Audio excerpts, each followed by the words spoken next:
This is a story about the stories we tell ourselves, the stories we live out in the world, and the space between those two. It's about how we love, how we lose, and how we recover, or not, through the stories we make up in our heads. I'm Robin Rice, and this is also my story.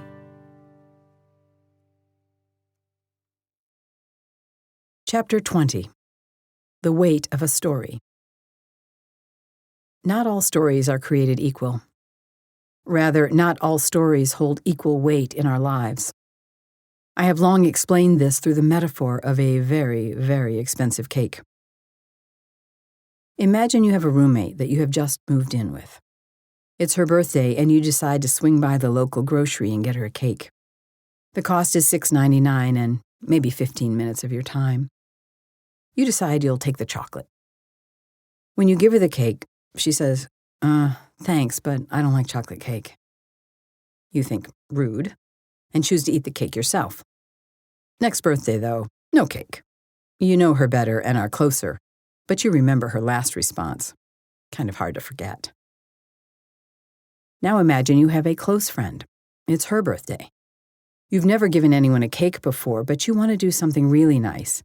So you get a chocolate cake from the local bakery. Fancy one, elegantly decorated, and you arrange to have it delivered at the exact time of her birth. $69 and a little creative effort go a long way, if you do say so yourself. When it arrives, she says, well, thanks, but I don't like chocolate cake. What? Seriously? You gotta be kidding me.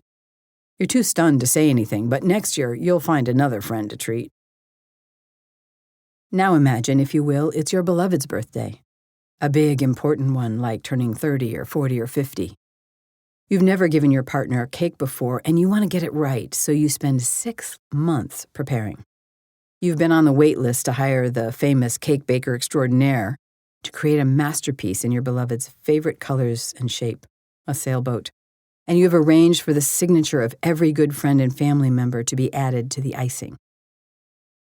You have it secretly delivered to be served in the middle of a 10-day cruise.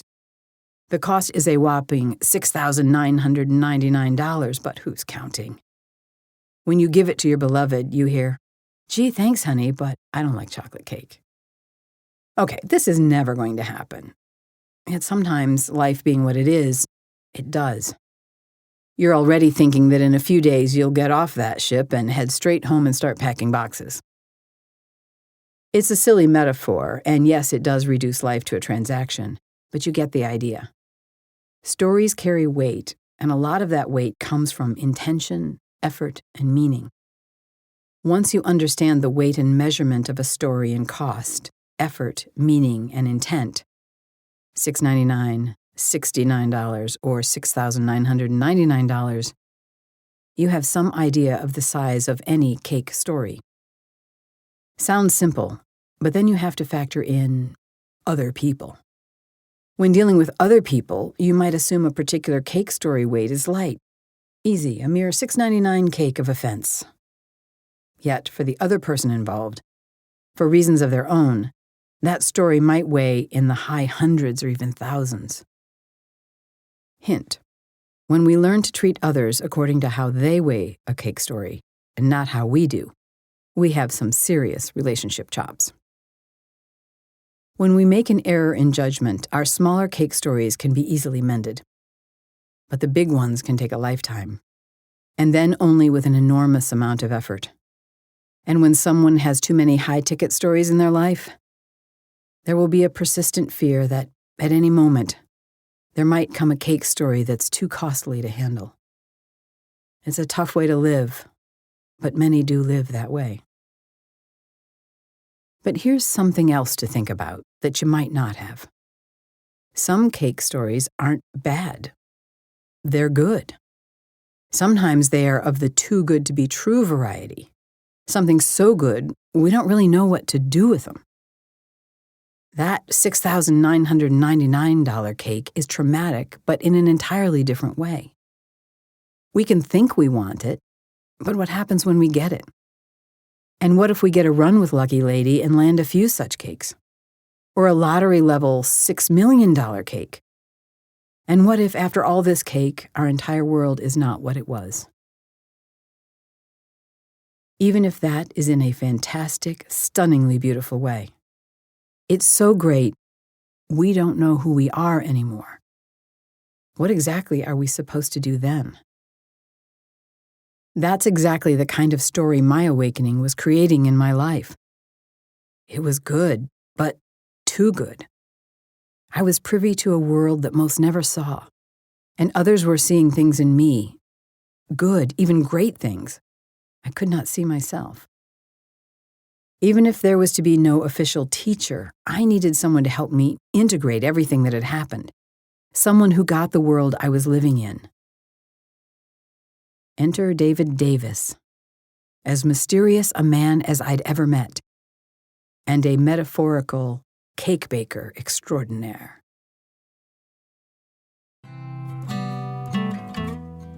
Enter the labyrinth.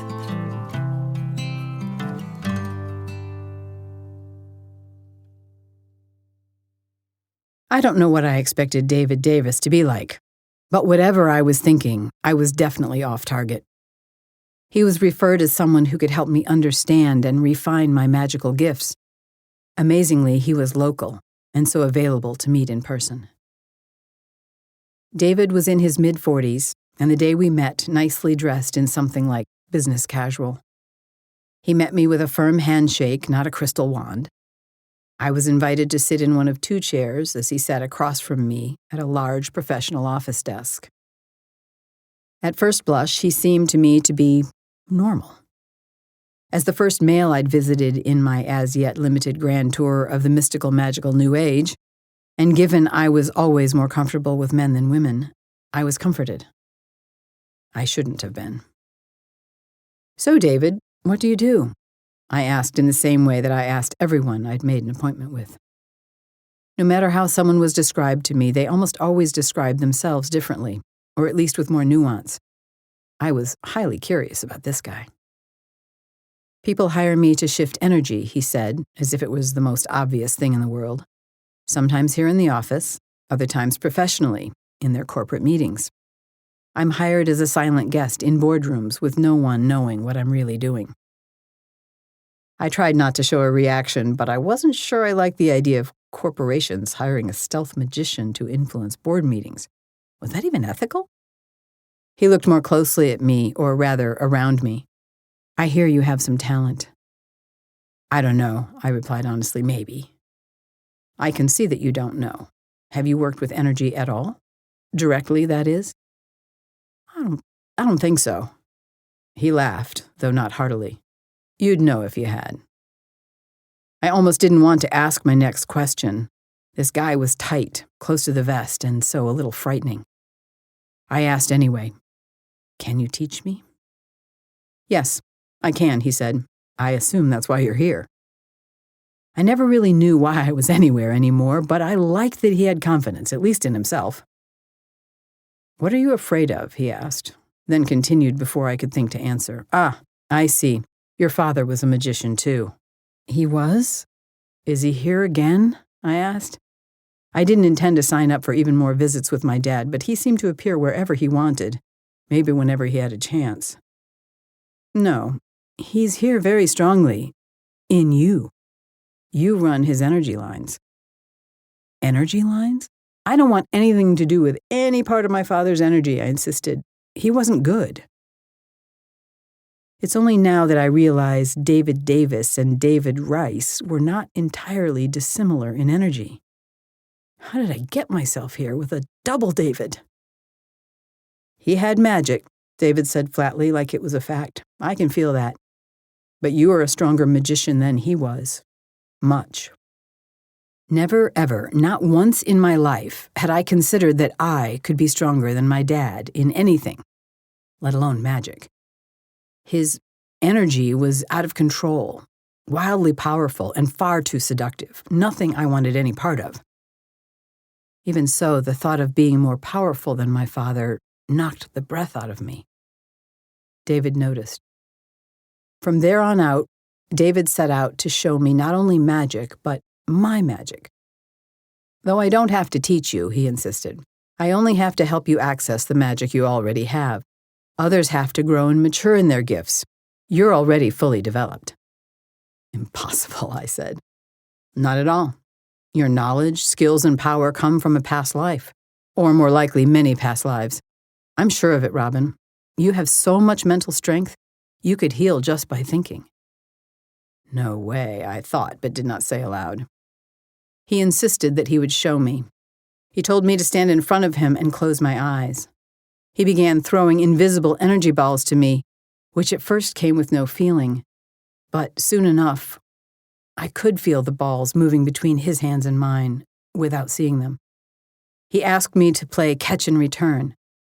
Together we played toss the balls of fire. Fortunately, they were not hot.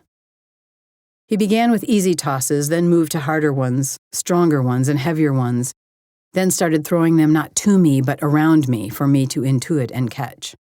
It was Jedi training, legit. Sometimes I was off, but much of the time I was right where I was supposed to be.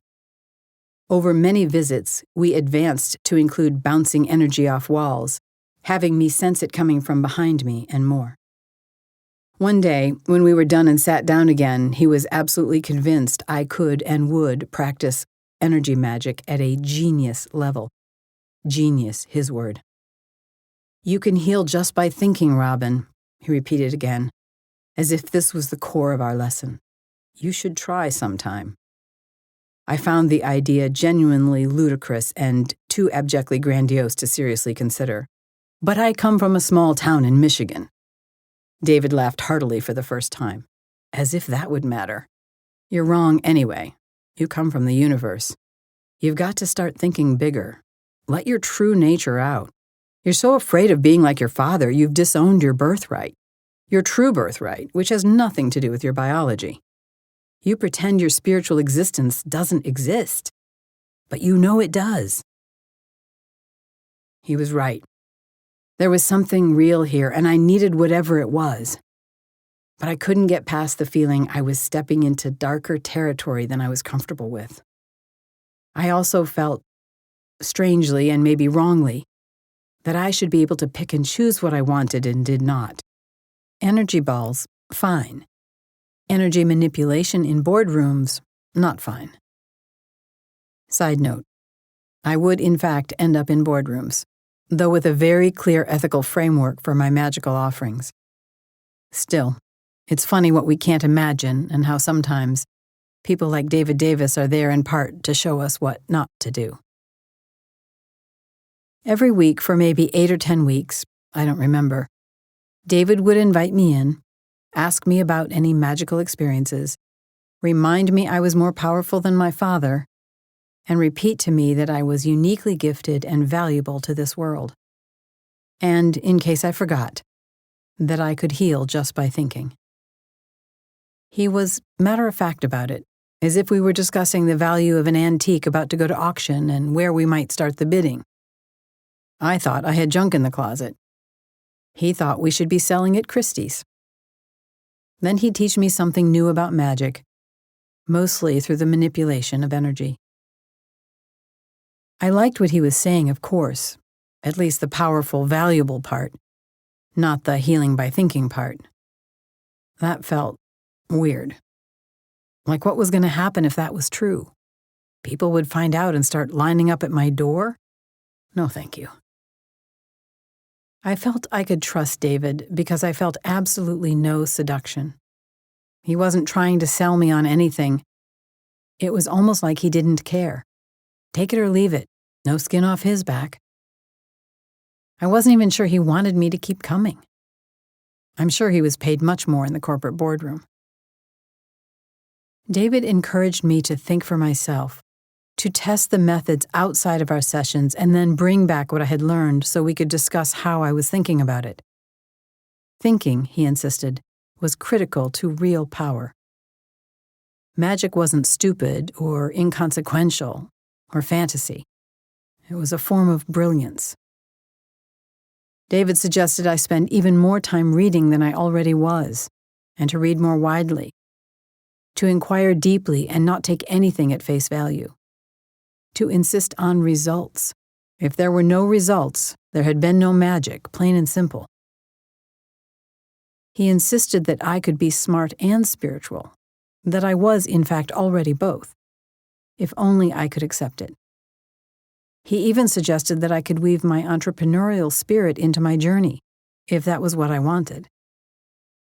I knew one day I was going to need a job, but magician? Where does one find a help wanted ad for that? Hogwarts Press? Seemed pretty far-fetched. I took his encouragement seriously, though, and started looking more closely at magic. I mean, if my father was a magician, why not ask what kind and why? How did he get his magic? Was he born with it? Was I? Was it inherited? My grandparents, Earl and Pearl, his parents, didn't seem particularly magical to me. So where did it come from? Who did he meet? How did he learn? Or, since he never once claimed to be a magician, was he a magician without knowing? Was it only an aptitude in someone's nature, raw to start and requiring development? If I was, in fact, more powerful than Dad, was it because I was more conscious of it?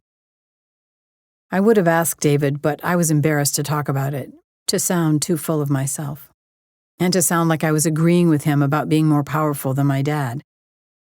Something about that felt very scary, like playing with matches near spilled gasoline. I would often sit in my living room with stacks of books around me, all within reach, and have many open at once. I'd cross-reference, dive deeper, underline, and think. I loved the thinking part. The more I researched, the more I learned that magic as a standalone concept wasn't easily defined. You could find the magician archetype in mythology, astrology, and the tarot. All three were woven together anyway. But not much about what to do with it. No manual on how to become a magician. You could pore through many dozens of alchemical symbols and pieces of artwork and be just as stymied as when you started.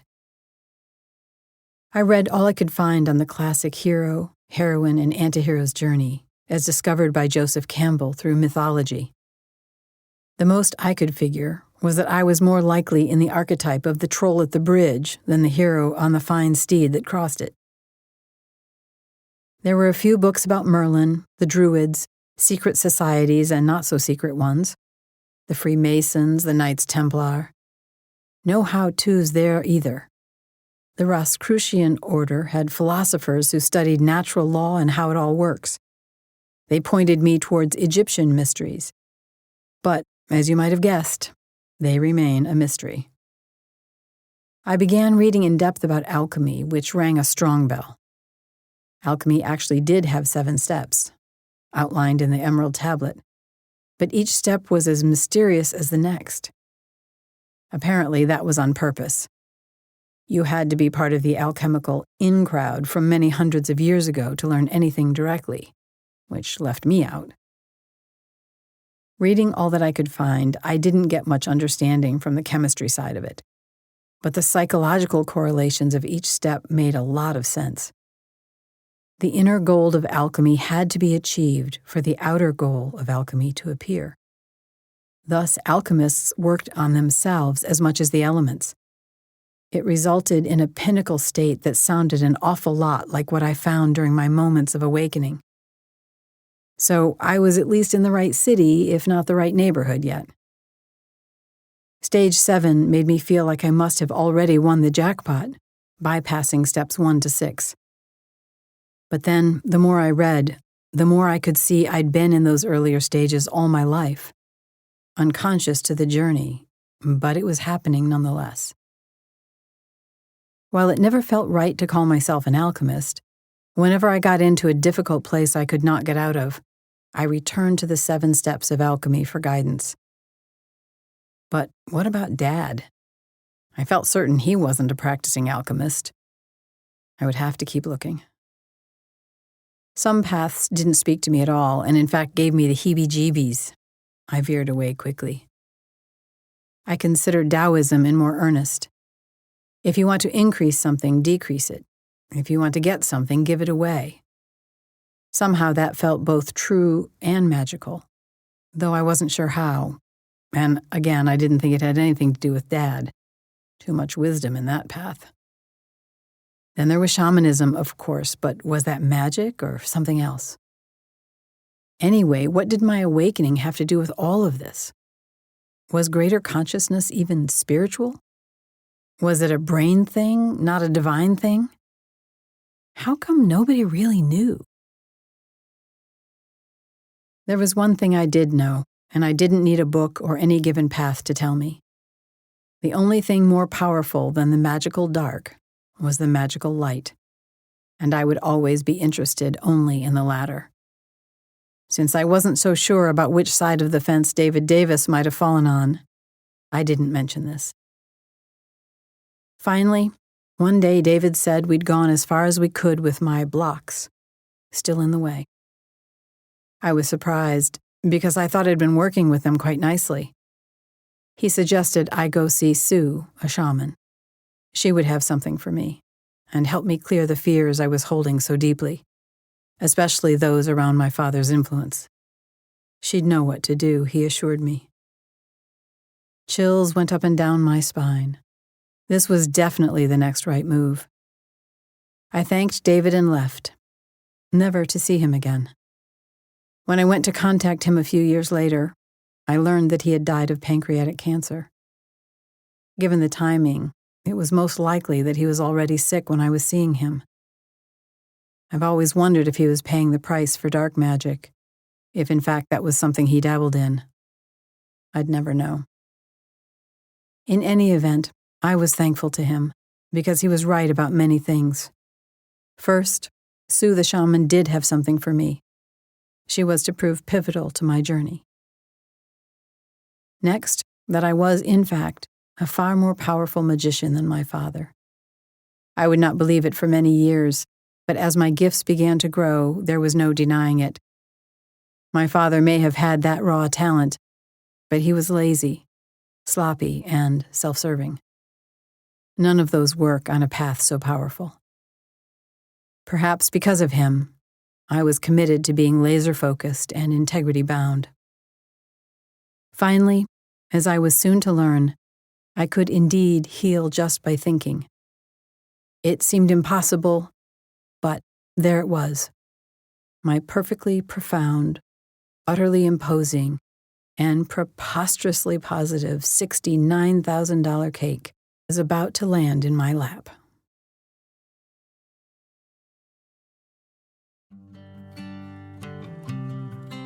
Enter your labyrinth at BeWhoYouAre.com.